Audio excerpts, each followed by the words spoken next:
Assalamualaikum warahmatullahi wabarakatuh. Yang terhormat kepada Bapak Dr. Febrianto, SEMM, selaku dosen pengampu mata kuliah Manajemen Keuangan 2. Dan perkenalkan, nama saya Tisa Oktaningrum dengan NPM 236101116, jurusan S1 Manajemen dari kelas C. Di sini saya akan mempresentasikan hasil overview yang berjudul Struktur Modal 1. Definisi struktur modal adalah perbandingan pendanaan jangka panjang antara hutang dan modal sendiri. Sumber modal terdiri dari dua, internal dan eksternal. Yang pertama internal, modal saham dan laba ditahan. Yang kedua eksternal, yaitu hutang atau debt financing. Tujuan utama yaitu mengoptimalkan struktur modal untuk meminimalkan biaya modal rata-rata dan memaksimalkan nilai perusahaan. Inilah konsep dasar struktur modal. Struktur modal optimal terjadi ketika tingkat leverage menghasilkan biaya modal keseluruhan minimum dan harga saham tertinggi. Leverage keuangan terdiri dari dua, yaitu penggunaan dana dengan beban tetap yang menciptakan keseimbangan antara hutang dan modal sendiri. Yang kedua, peningkatan leverage akan memengaruhi resiko dan tingkat pengembalian. Asumsi dalam analisis struktur modal: yang pertama, tidak ada pajak penghasilan. Yang kedua, tidak ada pertumbuhan perusahaan. Yang ketiga, seluruh laba dibagikan dalam bentuk dividen. Yang keempat, perubahan terstruktur modal dilakukan dengan: yang pertama, menerbitkan obligasi dan membeli kembali saham biasa, atau menerbitkan saham biasa dan menarik obligasi. Selanjutnya, rumus dan perhitungan penting. Yang pertama ada return obligasi, yaitu bunga tahunan dibagi dengan nilai pasar obligasi. Yang kedua ada return saham biasa, yaitu laba untuk pemegang saham biasa dibagi dengan nilai pasar saham biasa. Yang ketiga, return bersih perusahaan, yaitu formulanya yaitu laba operasi bersih dibagi dengan total nilai perusahaan. Hubungan nilai perusahaan dan struktur modal. Nilai perusahaan V diketahui bahwa nilai perusahaan yaitu sama dengan nilai pasar hutang ditambah dengan nilai pasar saham. Biaya modal rata-rata, formulanya bisa dilihat. Apakah terjadi perubahan KI, KE, dan KO jika leverage keuangan mengalami perubahan? Dapat dianalisis dengan beberapa pendekatan, yaitu yang pertama pendekatan laba operasi bersih, yang kedua pendekatan tradisional, dan ketiga pendekatan Modigliani Miller AD. Satu, yaitu pendekatan laba operasi bersih atau Net Operation Income Approach, yaitu dikemukakan oleh David Duran tahun 1952. Pendekatan ini menggunakan asumsi bahwa investor memiliki reaksi yang berbeda terhadap penggunaan hutang perusahaan. Pendekatan ini melihat bahwa biaya modal rata-rata tertimbang bersifat konstan, berapapun tingkat hutang yang digunakan oleh perusahaan. Nah, dengan demikian, dari asumsi tersebut, yang pertama biaya hutang konstan, yang kedua penggunaan hutang yang semakin besar oleh pemilik modal sendiri dilihat sebagai peningkatan resiko perusahaan. Artinya, jika perusahaan menggunakan hutang yang lebih besar, maka pemilik saham akan memperoleh bagian laba yang semakin kecil. Efeknya, tingkat keuntungan yang disyaratkan oleh pemilik modal sendiri akan meningkat sebagai akibat meningkatnya resiko perusahaan, atau akibatnya biaya modal rata-rata tertimbang akan berubah. Kesimpulannya yaitu dalam penggunaan leverage, yaitu menambah hutang dapat meningkatkan resiko perusahaan tetapi juga meningkatkan tingkat pengembalian pemegang saham. Struktur modal optimal yaitu tercapai saat biaya modal keseluruhan rendah dan nilai perusahaan maksimal. Pendekatan analisisnya yaitu pendekatan laba operasi bersih menunjukkan bahwa leverage mempengaruhi resiko dan tingkat pengembalian.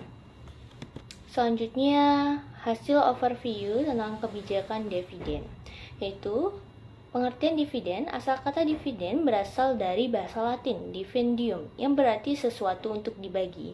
Berdasarkan Kamus Bahasa Indonesia, sejumlah uang hasil keuntungan yang dibayarkan kepada pemegang saham. Lalu menurut Bapepam, yaitu porsi keuntungan perusahaan yang dibagikan kepada pemegang saham. Pengertian kebijakan dividen. Definisi kebijakan dividen menurut Senjaja dan Berlian tahun 2003 yaitu rencana tindakan dalam membuat keputusan terkait dividen. Menurut Weston dan Brigham tahun 1990, keputusan membagikan laba atau menahannya untuk diinvestasikan kembali. Selanjutnya, teori-teori kebijakan dividen, yaitu yang pertama Modigliani Miller menyatakan bahwa kebijakan dividen tidak memengaruhi harga saham maupun biaya modal perusahaan. Investor tidak peduli apakah keuntungan diperoleh melalui dividen atau capital gain, itu sebenarnya tidak relevan. Yang kedua, menurut Gordon dan Lindner, teori bird in the hand, investor lebih menghargai dividen yang dibayarkan dibandingkan keuntungan modal di masa depan. Mereka percaya bahwa dividen memberikan kepastian lebih besar, itu relevan. Dari preferensi pajak, investasi terkait dividen dipengaruhi oleh kebijakan pajak. Beberapa alasan investor lebih menyukai dividen rendah adalah yang pertama, tarif pajak lebih rendah, yaitu karena keuntungan modal dikenakan pajak lebih rendah dibandingkan dividen. Yang kedua, penundaan pembayaran pajak. Pajak atas keuntungan modal hanya dibayarkan saat saham dijual, memberikan efek nilai waktu. Ketiga, keuntungan modal bebas pajak, yaitu jika saham diwariskan tidak ada pajak keuntungan modal yang terutama. Jenis-jenis dividen, yang pertama ada dividen tunai, dividen yang dibagikan kepada pemegang saham dalam bentuk uang tunai, biasanya dikenai pajak pada tahun pembayarannya. Ini adalah jenis dividen yang paling umum digunakan. Yang kedua ada dividen saham, dividen yang dibayarkan dalam bentuk saham perusahaan, bukan uang tunai. Dengan pembagian ini, jumlah saham yang beredar bertambah sehingga laba per lembar saham menjadi lebih kecil. Yang ketiga ada stock split, bukan dividen langsung, tetapi merupakan pemecahan satu lembar saham menjadi beberapa lembar. Harga per lembar saham berkurang secara proporsional, namun nilai total kepemilikan tidak berubah. Yang keempat ada dividen scrip atau skip dividen, dividen yang diberikan dalam bentuk surat janji tertulis atau scrip untuk membayar sejumlah tertentu di masa mendatang, bukan langsung dalam bentuk tunai. Kelima ada dividen properti, yaitu dividen yang dibagikan dalam bentuk selain kas atau saham, misalnya aset tetap atau surat berharga. Yang keenam dividen likuiditas, dividen yang diberikan kepada pemegang saham saat perusahaan dilikuidasi sumbernya dari sisa aset setelah dikurangi seluruh kewajiban perusahaan. Bentuk-bentuk kebijakan dividen, yang pertama dividen tetap, yaitu jumlah dividen yang dibayarkan setiap tahun sama besar meskipun perusahaan mengalami laba atau rugi. Contoh, setiap tahun membayar 1.500 per saham. Yang kedua, kebijakan dividen payout ratio tetap, rasio antara dividen dan laba bersih tetap. Jumlah dividen yang dibayarkan berubah-ubah sesuai besarnya laba perusahaan. Contoh, DPO atau dividen payout ratio 60% dari laba. Jika laba 1 miliar, dividen akan menjadi 600 juta.